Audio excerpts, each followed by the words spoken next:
Hello students, we are towards the end of the first topic children that we were discussing for so many days.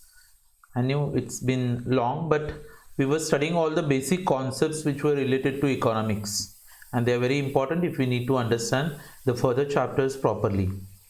So today children, it's the macroeconomics session that we are going to complete out.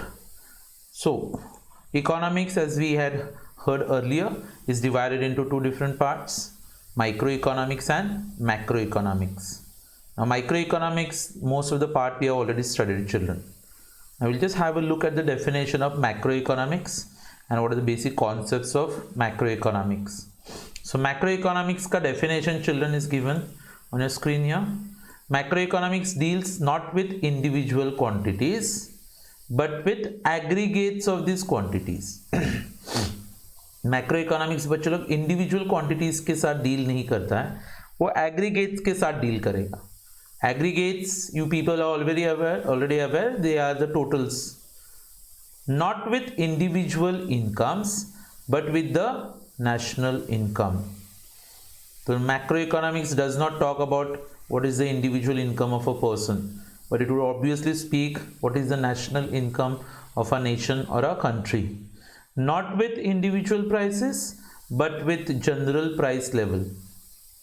तो individual prices की बात नहीं होगी यहाँ पे, general price level की बात होती है, and not with individual output but with national output.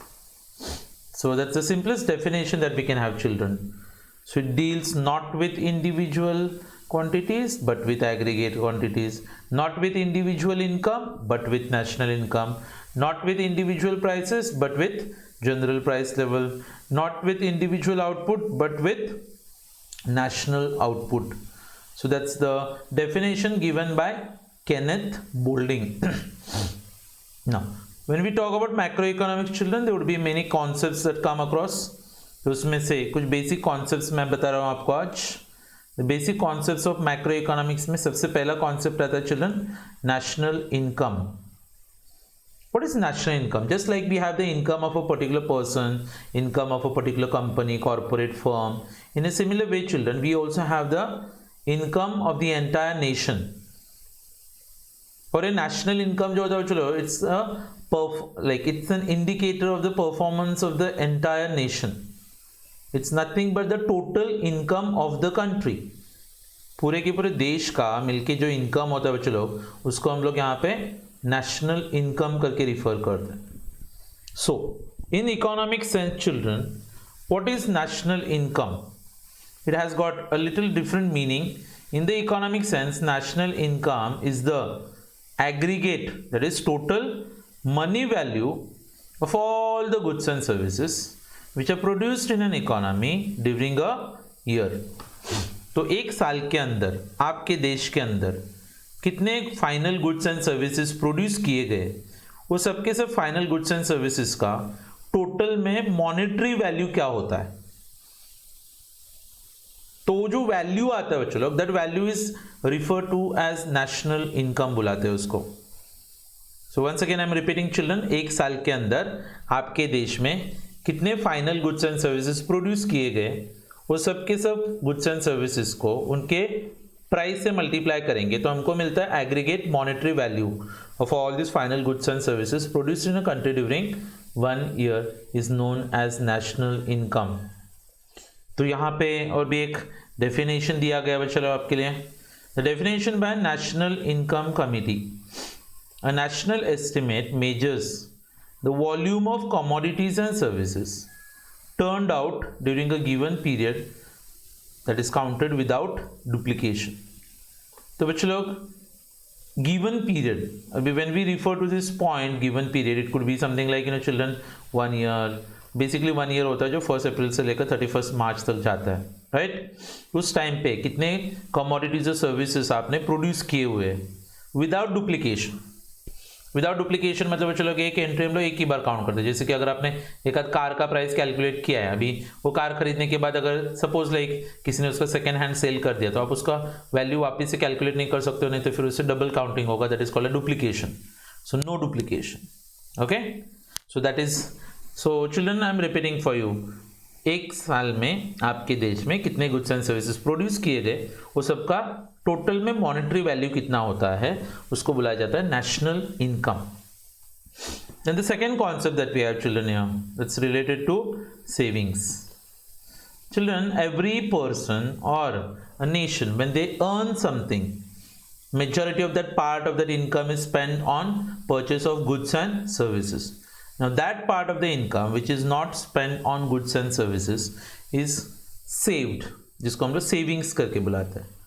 Might be future needs के लिए होता है, ताकि हम लोग अपना प्रेजेंट का कंजम्पशन में चलो सैक्रिफाइस करते हैं, so that will be able to fulfil our needs in the future. So that part of the income which is not spent on current consumption is basically refer to as savings बुलाने का उसको चलो. So savings is that part of income which is set aside to satisfy future needs by forgoing the current consumption. Forgoing मतलब sacrifice. So in other words, children, saving is that part of income which is not spent currently on consumption. तो अभी आपने जो पैसा खर्च नहीं किया है वो तुम्हारा सेविंग्स होता है. Then children, we have got investments. अभी सवाल आता है कि हम लोग जो पैसा सेव करते हैं उसके साथ में आगे होता क्या है. It refers to creation of capital assets through mobilization of savings. तो लोगों के पास जो सेविंग्स होते हैं उसको मोबिलाइज किया जाता है, उनको इकट्ठा किया जाता है. चलो फिर बाद में हम लोग क्या करते हैं, उससे कुछ मशीन्स खरीदते, इक्विपमेंट खरीदते, कैपिटल परचेस करते चिल्ड्रन. सो कैपिटल असेट्स को परचेस करने के लिए जो पैसा हम लोग यूज करते हैं उनको इन्वेस्टमेंट करके रिफर किया जाता है. Nothing but the money invested in business. It could be through physical assets और कैपिटल एसेट्स बुलाने का उनको. क्लियर. सो जो पैसा बच्चों लोग अपने बिजनेस में इन्वेस्ट किया है उसको आप इन्वेस्टमेंट का नाम दोगे. Then children we have got the next one, fourth one, that is called as the trade cycles. Now what are trade cycles? In any economic activity, children, the businesses that do not follow a smooth pattern would always experience some ups and downs. कुछ ना कुछ ups and downs हम लोग experience करते हैं. ये जो ups and downs हम लोग experience करते हैं बच्चों लोग, they are basically referred to as fluctuations बोला जाता है उनको. They are the ups and downs in overall economic activities. अच्छा, और ये ups and downs जो होते हैं बच्चों लोग, उनके लिए आज से आप एक नाम याद रखोगे. जो अप होता है ना बच्चों लोग, उसको हम लोग इन्फ्लेशन करके रिफर करते हैं, और जो डाउन्स होते हैं उनको हम लोग डिप्रेशन करके रिफर करते हैं. So ups and downs means fluctuations which are caused by inflation and depression respectively. So they will be called as the trade cycles. तो आप बोले कि सर होता क्या है exactly. So in any particular business, children, जब business बहुत top पे चलता है तो we can refer to that as inflation. That means there is increase in output, increase in employment, increase in income, okay, continuous rise in the general price level. तो उसको बच्चों लोग inflation बुलाया जाता है. On the other hand, children, whenever there is slowdown of economic activity, production कम हो गया है, there is decrease in the income of the people, employment levels are falling, then children that will be known as depression. So continuous fall in overall prices and lowering down of economic activity in general. So children, whenever the economies are traveling upwards, you call it an inflation. When it is going downwards, you can call it as recession or depression करके बुलाया जाता है उसको. और इनको मिला के नाम क्या दिया जाता है, they are called as trade cycles, they are called business cycles, they are called business fluctuations बोला जाता है बच्चों उनको. Okay, now they ask you something in, do you know unemployment created due to impact of cyclical fluctuations is called as cyclical unemployment. तो बच्चों inflation के time पे तो लोगों को बहुत सारे जॉब्स मिलते हैं. अभी बात आती है कि डिप्रेशन, तो डिप्रेशन के टाइम पे कैसे प्रोडक्शन कम होता है, so people are going to lose out on their jobs. If people lose out on their jobs, children, that kind of unemployment which is caused due to business cycles is called as cyclical unemployment बोलने का उसको. Yes, and then children finally we come across the last two concepts that we have, children, here, what is called economic growth, and then we also talk about economic development. Children, for many years the economics, they generally believed कि economic growth और economic development are one and the same. आप बोले sir मैंने economic growth किया है या फिर मैंने economic development किया है, तो you might not be able to clearly distinguish between the two terms. But there was a time, children, when economists realized like though there were some countries जिन्होंने economic growth हासिल किया था, but there was no economic development that was taking place. And then there was, I think, a clear-cut distinction and a study made of these two different concepts जिनका नाम था economic growth और economic development. और आज के date पे बच्चों economic growth और economic development, these are two different concepts which are very distinct from each other. So let me tell you what exactly is the meaning of economic growth, and I'll tell you what exactly is the meaning of economic development. Economic growth, children, is a quantitative dimension, okay, whereas economic development has got a qualitative dimension. तो सबसे पहले आपको यही फर्क समझना है कि economic growth ये word जब आप यूज करोगे तो will tell yourself that we are actually referring to quantitative dimensions of development or growth, and when we are referring to economic development we are actually focusing on qualitative dimension. So economic growth means an increase in the real national income of the country over a long period of time. Bachalo, that's the definition. What is economic growth? Economic growth का मतलब होता है बच्चों अपने देश का real national income increase होगा over a long period of time. Real national income, children, that's like GDP बोलते हैं उसको हम लोग ना, ग्रॉस डोमेस्टिक प्रोडक्ट, कि हमने जो चीज़ें प्रोड्यूस की है. तो over a period of time बच्चे लोग जब अपने कंट्री का जीडीपी का ग्रोथ होगा तो उस जीडीपी के ग्रोथ को हम लोग इनडायरेक्टली इकोनॉमिक ग्रोथ करके नाम देते हैं उसको. तो आप बोले sir then what is economic development? Economic development means economic growth plus some progressive changes. क्या बोला? Economic growth plus some progressive changes which are very important in determining the well-being of the people, like education, health. I tell you like this, children, that when we say economic growth, we are talking about the increase in the real national income of the country over a long period of time. Economic development का मतलब होता है चलो same economic growth plus some qualitative changes in the lives of the people. तो चलो कि एक example देने का रहेगा कि एक आध कॉलेज है, स्टार्टिंग में वहाँ पे सिर्फ 200 स्टूडेंट्स पढ़ते थे, अभी वहाँ पे बच्चों 1000 बच्चे पढ़ते हैं, तो 200 का 1000 स्टूडेंट्स होना, that is actually called as economic growth. लेकिन क्वालिटी ऑफ एजुकेशन अच्छा नहीं है, आधे से ज़्यादा बच्चे लोग कॉलेज अटेंड नहीं करते हैं, लाइब्रेरी नहीं है, मतलब फॉर एग्जाम्पल प्ले ग्राउंड नहीं है, अच्छा आधे से ज़्यादा बच्चे लोग को खेती वगैरह लगता है. तो वी से कि लाइक उस कॉलेज का सिर्फ ग्रोथ हुआ है, क्या नहीं हुआ है? डेवलपमेंट नहीं हुआ. लेकिन जब 200 से 1000 बच्चे होते हैं और side by side best quality teaching मिलता है बच्चों, वहाँ पे वेल इक्विप्ड लाइब्रेरी है, कंप्यूटर लैब है बच्चों लोग, हाईली क्वालिफाइड टीचर्स है, बहुत सारे बच्चे लोग एक्स्ट्रा करिकुलर एक्टिविटीज़ में एक्सेल करते हैं, बहुत सारे लोग अपने अपने करियर्स में जाके सेटल हो गए, तो फिर मैं बोलूँगा कि उस कॉलेज का डेवलपमेंट भी हो गया है. सो एक में बच्चों लोग सिर्फ क्वान्टिटी आती है और एक में क्या आता है? Quality. It's like for example children, if you keep on eating food you go on growing physically, that's growth. But जब आप ग्रो करोगे, आपने स्किल्स को डेवलप करते हो, पर्सनालिटी डेवलप करते हो बच्चों, आपको बहुत सारा नॉलेज मिलता है, तो हम लोग बोलेंगे कि आपका क्या हुआ है? डेवलपमेंट हुआ. सो economic growth is a narrow concept, whereas economic development is a wider or a broader concept. And then as usual children, they have given you some distinction here children. Okay, now लेकिन उससे पहले आपके सामने कुछ question है. Which of the following term is a part of micro economics और macro economics? Global poverty macro, price of a commodity micro, balance of payment मतलब exports minus imports होता है macro, profits of a firm micro, national income macro. Okay, and then there is this, always remember economic growth दिया है बच्चों लोग यहाँ पे, economic development. So economic growth means an increase in the real national income of the country, and economic development indicates economic growth plus some progressive changes in the well-being of the people. Okay, फिर मैंने आपको बोला था बच्चों लोग कि like this concept is a narrow concept, this concept is a broad concept. फिर आप यहाँ पे और भी एक पॉइंट डाल सकते हैं बच्चों लोग, that this is a quantitative concept and this is a qualitative concept. Then children, we have got economic growth is possible without economic development.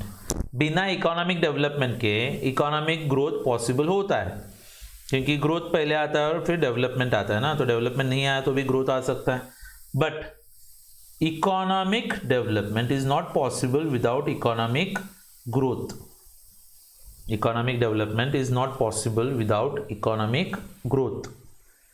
Then children, क्योंकि इकोनॉमिक डेवलपमेंट करने का रहेगा तो चलो पहला स्टेप क्या आएगा, इकोनॉमिक ग्रोथ, और फिर बाद में क्या आता है, economic development. Economic growth is a unidimensional concept. Uni मतलब वन, इसमें हम लोग सिर्फ क्वांटिटी की बात करते हैं ना, जबकि economic development is a multi dimensional concept.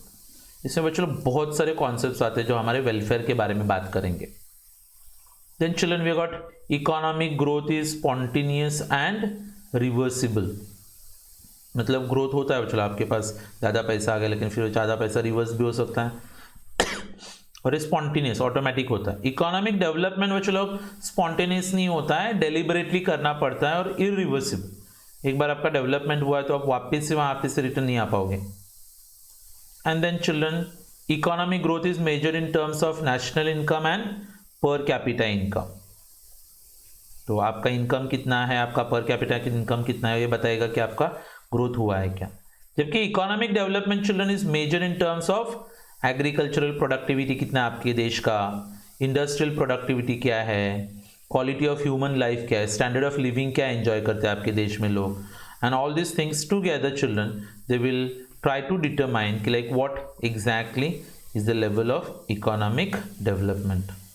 Okay, now before I close down this chapter children, we're just going to take a quick look of what were the different topics that we studied under the heading the basic concepts in economics. I'm just going to give you a small recap.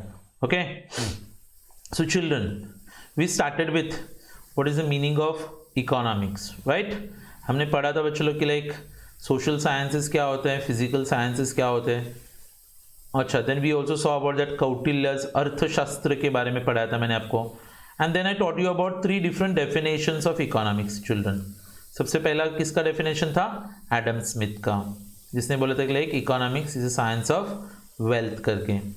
अच्छा, क्या था वो, it is called as what, wealth oriented definition. Second वाला जो था बच्चों लोग, it was given by none other than Alfred Marshall. सो ये था बच्चों लोग अल्फ्रेड मार्शल का डेफिनेशन, जहाँ पे he says that economics is the study of Mankind in the ordinary business of life. Welfare definition करके नाम दिया था मैंने. और तीसरा था बच्चों लोग लियोनल रॉबिन्स का डेफिनेशन, जिसको हम लोग स्कैरसिटी ओरिएंटेड डेफिनेशन बोलते हैं. सो इससे economic science studies human behaviour as a relationship between ends and scarce means which are got alternative uses. फिर मैंने आपको ये 3 स्कूल्स ऑफ थॉट पढ़ाए थे बच्चों लोग. एक को हम लोग बोलते हैं classical, neo classical and modern school. फिर था बच्चों लोग branches of economics, micro economics और मैक्रो इकोनॉमिक्स. फिर मैंने आपको वांट्स के बारे में बताया था. वांट्स कैसे होते हैं बच्चों लोग, अनलिमिटेड, रिकरिंग होते हैं बच्चों लोग, एज के साथ बदलते हैं वांट्स, ये जेंडर के साथ भी बदलेंगे, प्रेफरेंसेस की वजह से बदलते हैं. अच्छा, वांट्स सीजन के साथ बदलेंगे, कल्चर के हिसाब से बदलते हैं. देन क्लासिफिकेशन था, इकोनॉमिक, नॉन इकोनॉमिक वांट्स होते हैं, इंडिविजुअल वांट्स होते हैं बच्चों लोग, कलेक्टिव वांट्स होते हैं. फिर वो 3 stages, necessities, comforts and luxuries. Then I told you about the goods and services. फिर गुड्स के अंदर होते हैं बच्चों लोग वैल्यू. वैल्यू 2 टाइप का होता है, वैल्यू इन यूज और वैल्यू इन एक्सचेंज. फिर वाटर डायमंड पैराडॉक्स बताया था, डायमंड्स बहुत फालतू होते हैं लेकिन महंगे होते हैं. अच्छा, पानी बहुत कीमती होता है लेकिन फिर वो सस्ता मिलता है, right, that is a paradox of value. फिर वेल्थ के बारे में पढ़ाया था. वेल्थ के अंदर बच्चों लोग पता है 4 फीचर्स होने चाहिए, यूटिलिटी, स्कैरसिटी, ट्रांसफरेबल, एक्सटर्नल होना चाहिए. Then I also told you about what was the personal income. अच्छा, पर्सनल इनकम यानी अपना इनकम. इनकम में से टैक्स भरोगे तो क्या बचता है बच्चों लोग, डिस्पोजेबल इनकम. और डू यू नो में भी और भी बहुत सारे टाइप्स के इनकम पढ़ाए थे. फिर इकोनॉमिक एक्टिविटीज बच्चों लोग, आई told you the first one, production. Production करने का रहेगा तो 4 factors, land, labour, capital and enterprise. अच्छा, फिर डिस्ट्रीब्यूशन, एक्सचेंज, कंजम्पशन। और आज हम लोगों ने क्या बात की है बच्चों? We spoke about macro economics. Macro economics का डेफिनेशन है टोल यू। नेशनल इनकम क्या होता है बताया मैंने आपको। फिर सेविंग्स, इन्वेस्टमेंट्स, ट्रेड साइकिल्स के अंदर इन्फ्लेशन और डिप्रेशन, और फिर आता है बच्चों लोग इकोनॉमिक ग्रोथ और economic development. So these are the basic concepts of economics children that we have analyzed today. In the coming lecture children, starting के 10-15 मिनट में मैं आपको पहले चैप्टर का एक्सरसाइज सॉल्व करा के दूंगा। थोड़े कंफ्यूजिंग क्वेश्चंस होते हैं, ऑब्जेक्टिव्स, और फिर then we will be moving towards our second chapter children that we are going to analyze in the coming lecture. And as you can see children on your screen, what's the name of the second chapter that we are going to study? Money, paisa. So that's all for today. Thank you very much. See you in the next lecture with new chapter. Bye everyone.